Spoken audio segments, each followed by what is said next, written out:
Hi, folks. So, if you remember, we left off with the Constitution dealing with some pretty major issues of individual rights, the system of enslavement, whether or not they should join the rest of the world in getting rid of it or keep it, and who has more rights, big states by population or smaller states. So, we're going to start off just kind of taking a look at the folks that were pushed to the side that you read about on Actively Learn and the Articles of Confederation and this whole new constitution idea that is coming forward. What does it do for those folks?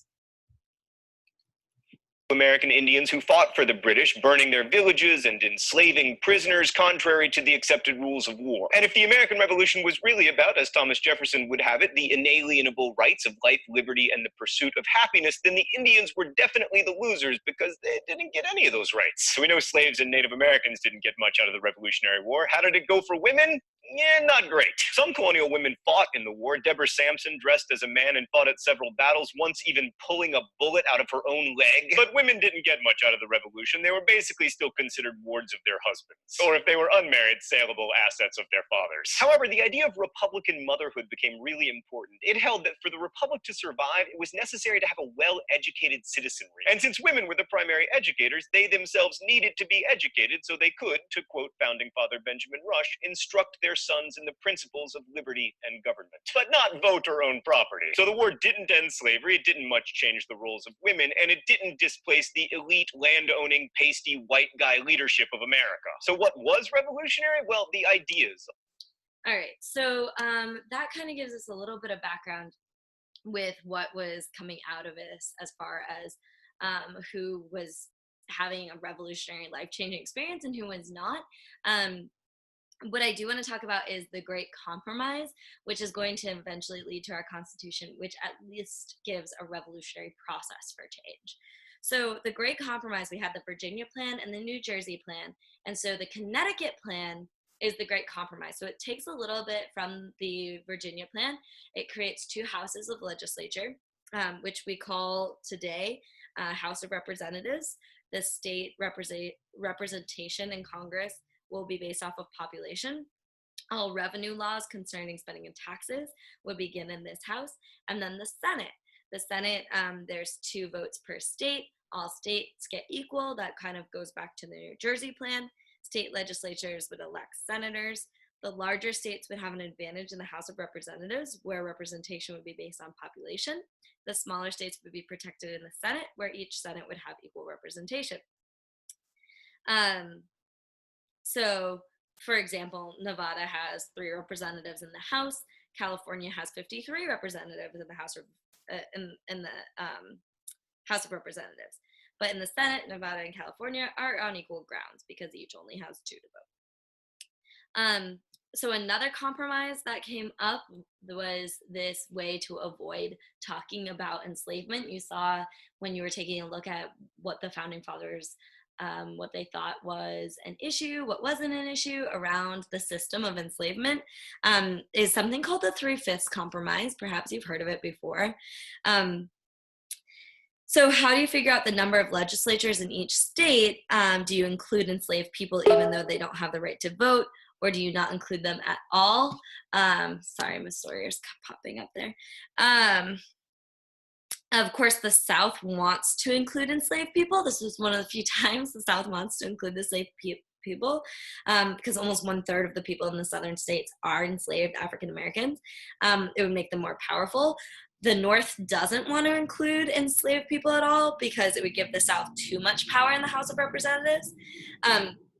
For example, South Carolina had a population of like 250,000 people. 107,000 of those people were enslaved, so almost half. So South Carolina would get to double their votes, even though they weren't counting those people in any other form. So the 3/5 Compromise settles this deadlock. Instead of counting all enslaved people, only 3/5 were to be counted for tax purposes and for representation.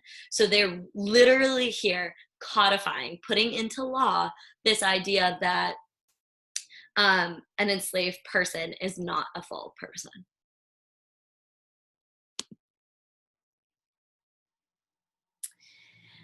So not everyone was for the Constitution, and for the new Constitution to become law, 9 of the 13 states had to ratify it.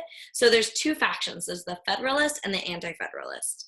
Those who favor the Constitution were called the Federalists. They included James Madison, who you can see, George Washington, and Alexander Hamilton. Their support came mainly from merchants and others in the cities and coastal regions. Anti-Federalists thought that the Constitution made the national government too powerful. They wanted more power with the states. They didn't want the states to be under the control of the new government. They drew support mostly from inland farmers and laborers who feared a strong national government. They feared like recreating the king, essentially.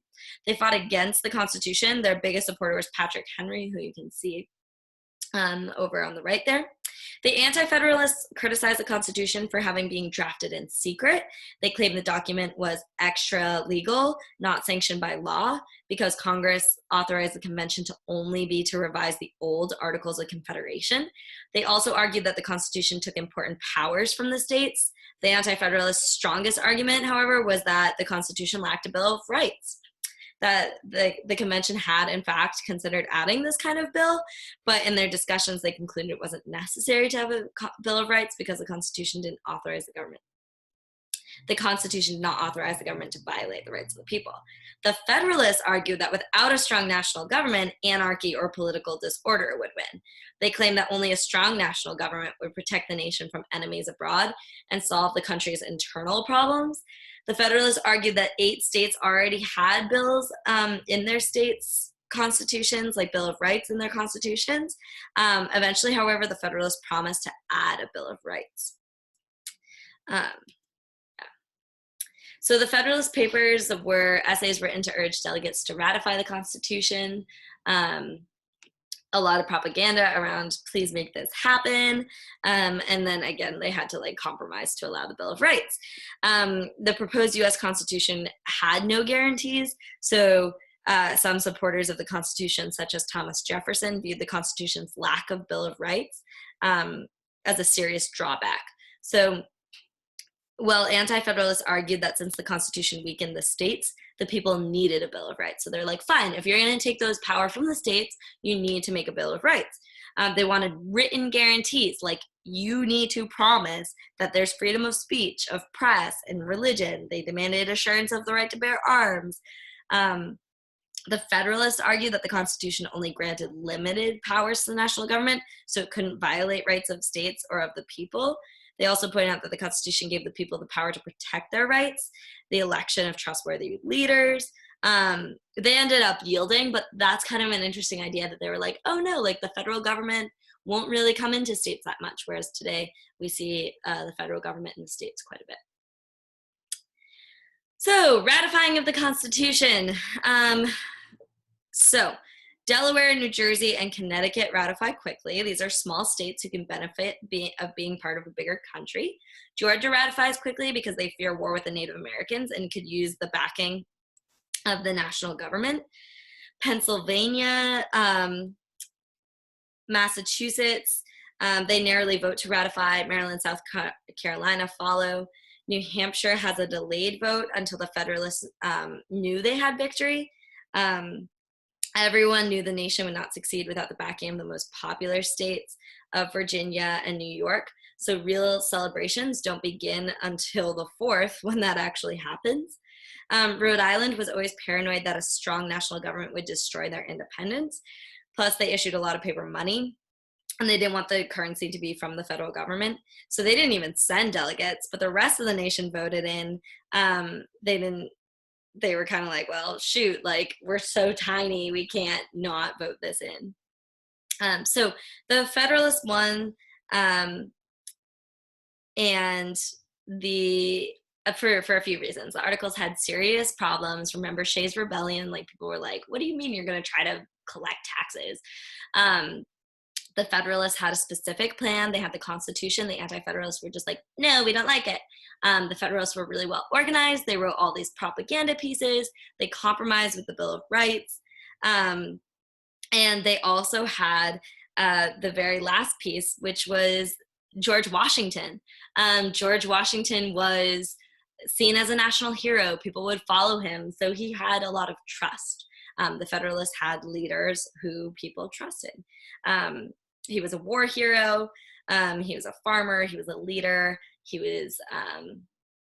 was what the country wanted to see.